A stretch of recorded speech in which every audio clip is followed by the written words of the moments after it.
This week on the Tiger Basketball Report, we'll discuss the Tigers' latest set of games against Hofstra, the College of Charleston, and Northeastern. Later, we'll bring in a special guest and discuss the Tigers' upcoming game against James Madison and also their game against Drexel. Get ready, Tiger fans. The Tiger Basketball Report begins now.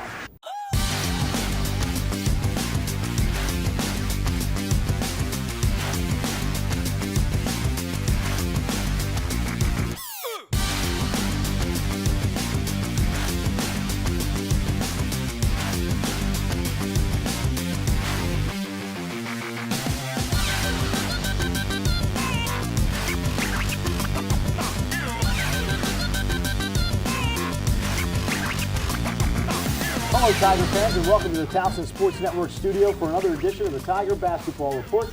I'm your host, Spiro Morekas. The Tigers earned a pair of much-needed wins against the Pride of Hofstra and the Cougars of Charleston. Let's take a look at the highlights from the Tigers' victories against the Cougars and the Pride. Now Keith has it back over to Hawkins, going to launch a three-point shot, nothing but the bottom of the net. Byron Hawkins with 7, the Tigers by 11. 42-31 with 11:48 to go here in this ball game. Cheely, top of the key. Back over to O'Donoghue, wide open for 3, and it's good. O'Donoghue's got 12 points. He had 1 3-pointer coming into this game. He's got 2 tonight. Morsell has it right side to the foul line. Drive, scoop shot is good, and he's fouled. Mike Morsell with a pretty move there. Gets it to Parker Rivera, right side of the lane. Back up top to Hawkins, over to 4 for 3. Good! For McGlynn with his second three-pointer, and the Tigers by 4, 55-51. Ford just dribbling out near the midcourt circle. Gets a screen from Davis, dribbling to his right. Gonna fire a long 3 off the front of the rim, no good. Rebound, Davis, or Keith. Keith puts it up, basket's good, and he's fouled with 1:12 to go. 71-64, back to a 3-possession game, 14 seconds left. And Barry will launch a 3, and he hits it in a timeout called by Earl Grant. 71-67 with 9.6 seconds of Clemson. Cameron Barry comes down, he'll launch an NBA 3, and he hits it 73-70 with 4.8 seconds left. Second free throw on the way by Byron is good. 74-70, so as long as they don't foul a guy putting up a shot, the Tigers are going to win, and they do, 74-70. Gavrilovic, he ends it off to Morsell, 10 on the shot clock. It's a screen from Foster over to the right. Hawkins, three-point shot is good. Byron Hawkins with his second 3, and the Tigers up 28-26 with 5:18 to go here in the first half. Over on the right side, they get it to Green, feed down low, laying it up and in is Cognac. 33-32, and Pat Skerry calls a timeout with 1:52 remaining here in this first half of play. McGlynn bounces it at the foul line to Parker Rivera. Bounce pass down low, reverse layup is good by Mike Morsell. The freshman with 7, and a beautiful pass from Parker Rivera, and the Tigers retake the lead 38-37, 19:35 to go. Keith and Astroff on the floor for the Tigers. Parker Rivera bounces it down low. Gavrilovic slam dunk. Beautiful look, Tamaj Parker Rivera. And the Tigers up 8, 55-47. 11:43 to go. Alex with 4 points. 15 on the shot clock. Ford dribbles to his left, drives the lane, scoops it up and scores. McGlynn with 15, and the Tigers by 11. 66-55 with 7:42 to go. The left corner to Morsell, fires a 3-point shot off the front of the rim, no good. And the rebound comes off to Nesmith. Nesmith ahead to Green. Green will go in for the uncontested layup with 2:37 to go. But Joe Mihalik calls a timeout. Tigers by 8 with 2:37 remaining. It's not over yet. That's Nichols going to drive on Hawkins, lays it up, and it's rejected by Foster. McGlynn saves it before it goes out of bounds to Hawkins.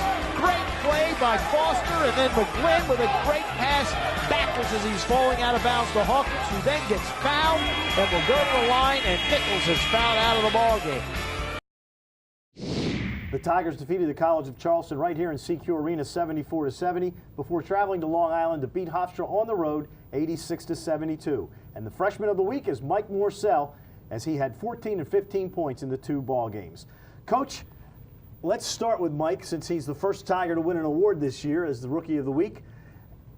Express to us how much he has grown from Game 1 to now, getting into games 23, 24, and 25. That's amazing. I don't know if I've ever been around a guy that's improved that much during the course of the season. It's funny, we're talking to our strength coach, Coach Fletcher, before we went on the last trip, and his squat has improved 100 pounds since the season started. And usually, guys, you just can't work on guys' bodies like that in season because of the wear and tear. You know, I was really, really excited about him when we recruited him. And I'm more excited now about, you know, we got to get him on the floor even more. We got to get him the ball more. He's making plays happen against high-level players and teams, and his ball handling, his shooting, his ability to score. You know, even just watching him, he's got a chance. He kind of has that it factor to him. He certainly does, and he made a couple moves against Northeastern that were extremely, extremely impressive. Let's go back to the Hofstra win. Offensively, it was your best output against a Division I school this year, when you got the 86 points against Hofstra. 5 guys in double digits, and you had talked earlier that you hadn't had a game where everybody clicked, and against Hofstra it did. Yeah, and it's a good thing because they're talented, especially on the road and in a pretty good environment. And that's kind of what we're looking for, hoping for, needing, you know, in big games. That I think we have that type of balance. And I thought it was our best all-around effort of the year against a very good club. And, you know, we're going to need some more of those coming up to get some victories. You've had some guys that have had their ups and downs, one being For McGlynn.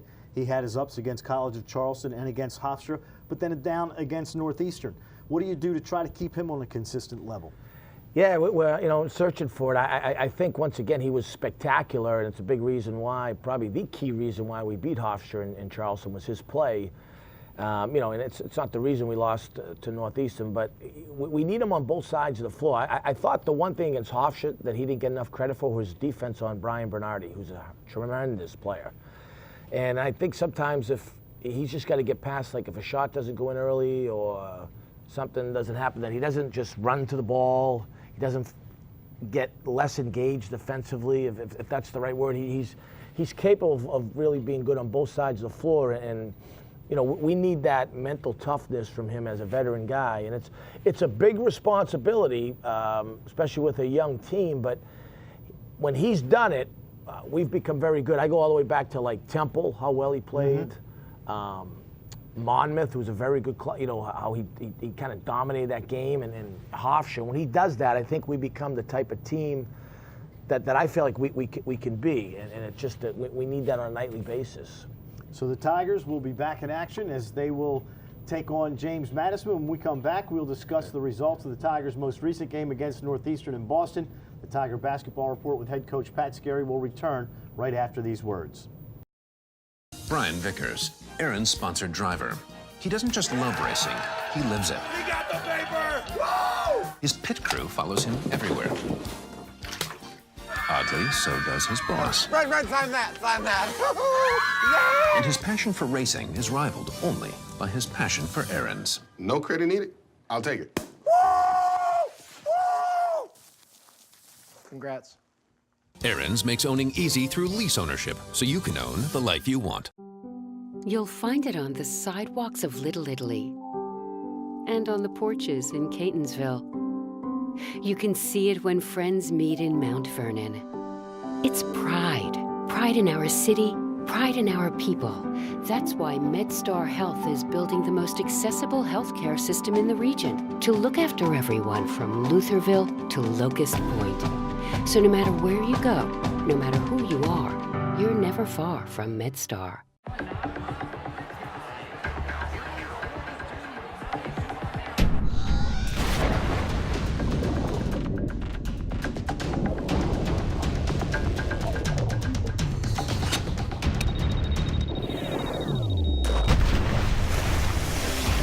When cold refreshment calls, Coors Light answers. Frost brewed Coors Light, the world's most refreshing beer.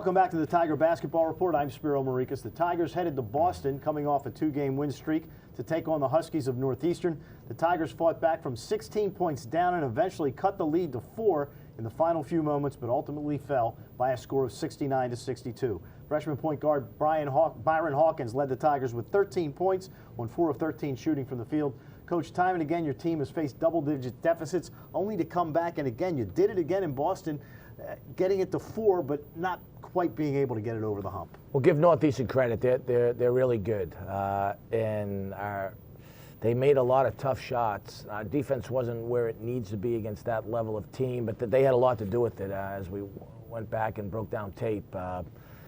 They beat us with some threes and some different guys making threes and some drives that we didn't do a good enough job on. And but we did fight back. I like that.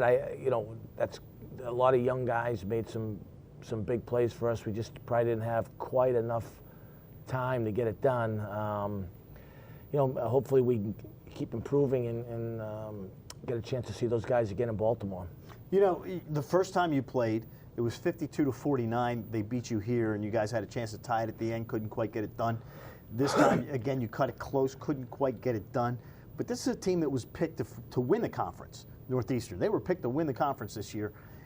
Here you are, you've battled with them tooth and nail at home and on the road.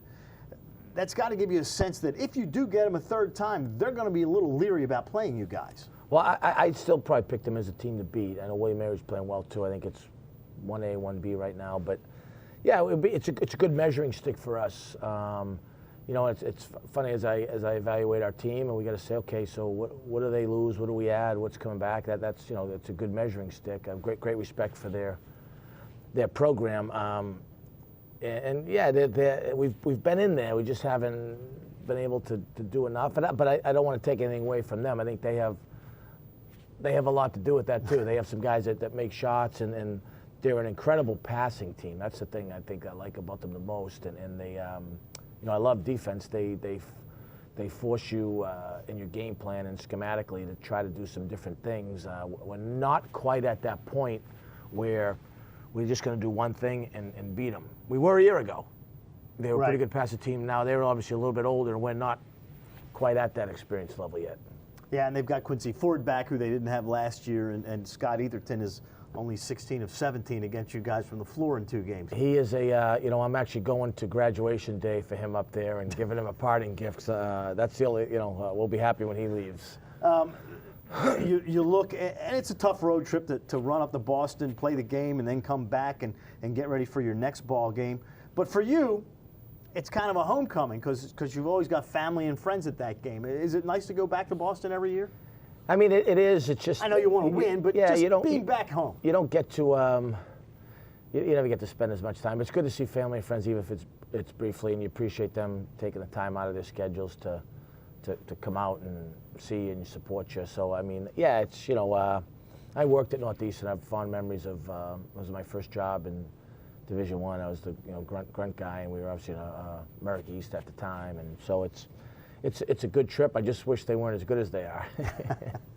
And for folks, if they want to go back to TowsonTigers.com and get the archive of the Northeastern game and go to halftime, because we interviewed Coach Skerry's father, and we learned some very interesting things about the young Pat Skerry. So I urge you all to go back and listen to that archive broadcast, and we thank you for letting your father come on with us. And he didn't really make fun of you, but he told some nice stories. I'm glad the FCC didn't have to get involved if they had him on there. That's good. Time to take another break, and we'll be back with more of the Tiger Basketball Report. Can we get a little help? We've got Pepsi. What if we just take like 15 minutes? Halfway through the game? They got Pepsi. Boom, boom, boom. Even brighter than the So what do we call that? Halftime. I like it. Even the first halftime wasn't halftime without Pepsi. See Katy Perry live in the Pepsi Super Bowl 49 halftime show. White Market's ice cream plant is based in Sunbury, Pennsylvania, and it's locally owned and operated. We've been making our ice cream for nearly 50 years. We create roughly 70 flavors of ice cream right now. We use local ingredients, especially our cream, which is from our milk plant. The cream is what gives our ice cream a rich and creamy texture. Now together with our customers, we've created a product called Peanut Butter Indulgence, which will be coming out this summer. It's a peanut butter ice cream with sea salt caramel swirl, chocolate covered pretzel. How could you go wrong with that? Personally, I love our ice cream. If you come to our house at any given time, you'll find at least 5 packets of ice cream in our freezer. Our kids grew up eating Wise quality ice cream, and now we get to treat our grandchildren to it. It's been a pleasure for me to be tasting ice cream for over 40 years at the Wise Markets, and I'm loving every minute of it.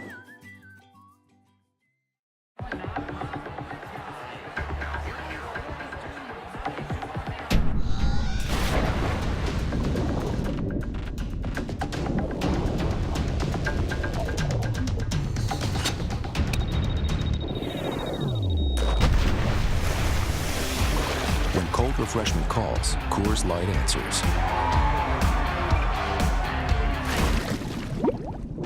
Frost brewed Coors Light, the world's most refreshing beer.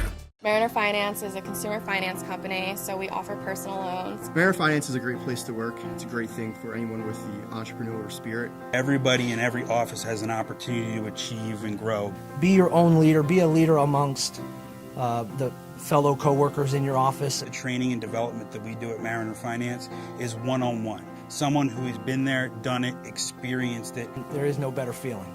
Learn with us. Grow with us. Run with us. Welcome back to the Tiger Basketball Report. I'm Spiro Morekas. Everyone here at Towson takes every disease, sickness, injury, and condition very seriously. This weekend's home game against James Madison is dedicated to autism awareness.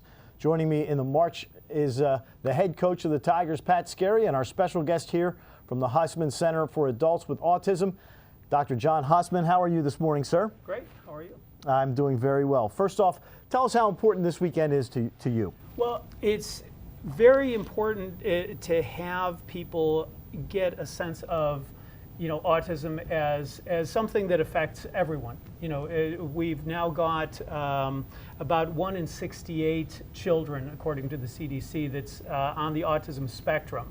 Now, 20 years ago, autism used to mean, kids with very limited or no language and, no eye contact, a lot of repetitive behaviors and that sort of thing. That's been broadened out so that autism spectrum now includes Asperger's. It includes, a lot of people who are, need employment, need acceptance. And so having people be more aware of autism as part of our community is really important, and it also really helps to build acceptance and hopefully get people thinking about how can I bring someone with autism, more into, daily life. Coach, I know that this is a cause that is very near and dear to your heart.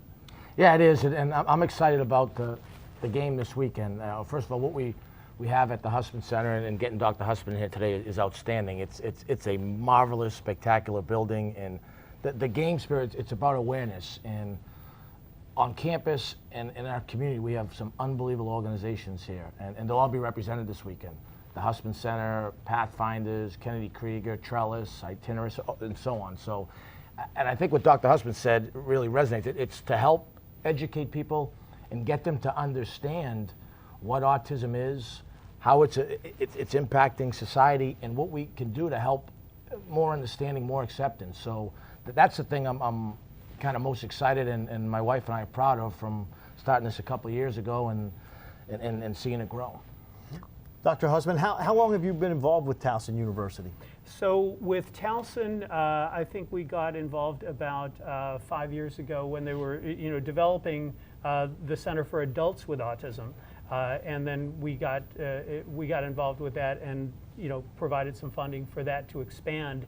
As I said, there's kind of what's called a spectrum of autism. So Center for Adults with Autism, you've got a lot of people there who under DSM-4, which is the old way of classifying things, you've got a lot of people who would be classified as Asperger's syndrome, so very verbal in terms of their abilities, but a lot of challenges in terms of social and in terms of acceptance, and giving them a place that they feel welcome, that they feel that they're that they belong has been really beautiful to watch, because that's one of the things that we hear most often from them is this is a place that accepts me as I am, and then people can take that and then go out into the world, and do better in every area that they're involved in.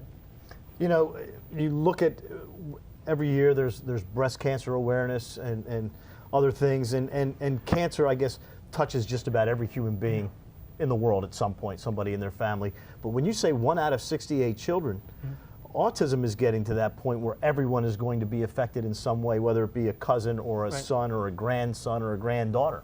Right, and so you've got people who are very verbal on that side of the scale. You've got people who are nonverbal. Kind of the classical type of autism is now actually a little bit more of a minority, because we've kind of broadened the definition.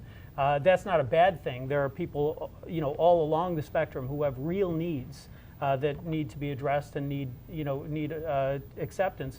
But when we talk about autism awareness, the question is awareness of what, right? For us, the way that we kind of think about it is that all of us have a range of differences. You as a basketball coach, deal with people who are 2 standard deviations out, 3 on the height scale, but all of us are part of a continuum, and so part of autism awareness is the awareness not only of what's different about us, but what's the same about us, because all of us have the need to be accepted as we are. All of us have the need for other people to accommodate certain things that are important to us. For a person with autism, very often they may have behaviors that may reflect some difficulty interpreting social cues. Kids with autism who have a lot of behaviors who don't have speech, a lot of those behaviors are a reflection of the inability to communicate, and so they have some underlying need or want that they need to express, and they can't find other ways to do it except through behavior. So part of what autism awareness is the recognition that those people with autism are just like us. They have needs, they have wants. They're not this enigma where, well, I don't know why this person is doing what they're doing. They have the same needs and wants that we do. And so being able to look at them and say, before I sort of lay, what I would expect from a neurotypical person onto this person with autism, let me understand what those needs are. Let me understand what those experiences are, and then try and work with that person with autism in a way that accepts them and helps them to meet those needs, maybe in a different way, but really looks at all people with autism as having a commonality with the rest of us. Do you have a website that you would encourage folks to go to? So we have a couple of the Center for Adults with Autism here at Towson has a website, and that will show you what's going on there. We also have the Hussman Institute for Autism, which we've established. We've got neuroscience labs next to University of Maryland, Baltimore, at the medical center, and then we've also got a supports program that we're developing next to UMBC. That's HussmanAutism.org, and then everything kind of falls under the Hussman Foundation. So Hussman Foundation also has a website. Coach, at the game one Saturday, if folks show, will there be literature or anything there that they can pick up? Oh, absolutely, yeah. I mean, starting like from the Hussman Center on campus, Ray Steiner, who's back here, does an unbelievable job. But all the local organizations are going to have booths with information pamphlets, and we're going to do some stuff on the Jumbotron, actually, with the players to help educate just the normal fan that comes out that day, and that's really what it's all about. My hope is that it'll continue to grow on a lot of different campuses, so that, like I said, people just become more aware and more educated about it. Obviously, Dr. Hussman is extremely educated on it, and it's just another way to help people understand. Like, I've become a better coach and parent because you start to think about how do people learn, how do they understand things, and what are their needs, and that's how you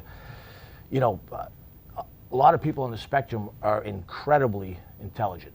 They just learn in different ways. That's the bottom line. Yeah, one of the things we say often, especially with people who don't have a voice, is just because somebody can't speak doesn't mean they have nothing to say. That's a great quote. Dr. Hussman, we appreciate you being with us today. It's a pleasure. We have to take one final break, but we will be back with more of the Tiger Basketball Report after this. You'll find it on the sidewalks of Little Italy and on the porches in Catonsville. You can see it when friends meet in Mount Vernon. It's pride. Pride in our city, pride in our people. That's why MedStar Health is building the most accessible healthcare system in the region to look after everyone from Lutherville to Locust Point. So no matter where you go, no matter who you are, you're never far from MedStar.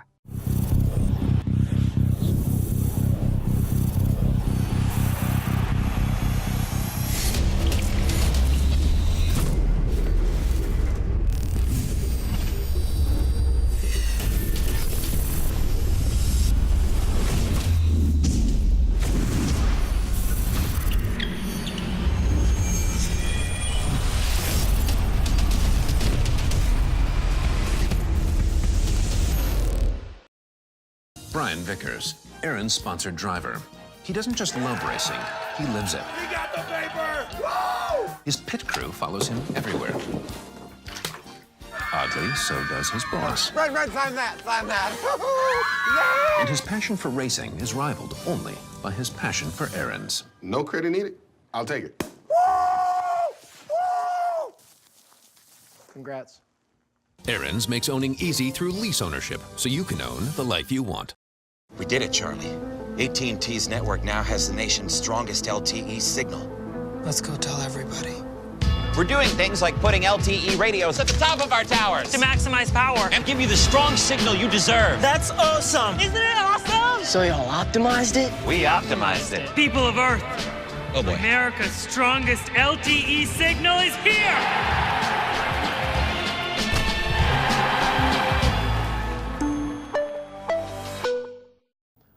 Welcome back to the Tiger Basketball Report. And, Coach, a big one against James Madison this Saturday in CQ Arena. Well, you know, they beat us up there. We're going to see all zone. So, obviously, we're going to have to make some shots. But you don't want to just get reliant on chucking up threes all night long. You've still got to get inside touches. You've got to get on the glass. You've got to get out in transition. And then we've got to do a much better job defensively. We had I know they shot a high percentage last night, but we had an awful defensive effort against them. We've got to get back to our Towson defense. We're expecting a big crowd here. We've got to play with great energy, and we've got to hang a big number on the backboard. So I think, once again, if taking away the three-point shot and then making sure we're dominant on the glass are going to be big keys. It's a big game for both clubs. Coach, before we let you go, I want to leave you with this. Chuck Noll said this. He won 4 Super Bowls, so I figured I'd bring that up since somebody else you know had just won their 4th Super Bowl. But he once said, and I think it can go with basketball, football is not a complicated game. It's just hard to do. I like that, Spiro. You know, I was thinking on the way back from the airport this morning is, why do you park in the driveway and drive in the parkway? Good question.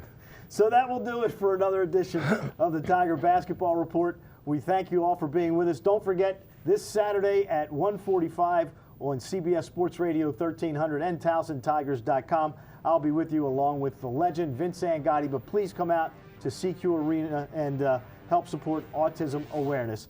Thanks for watching another episode of the Tiger Basketball Report, and go Tigers.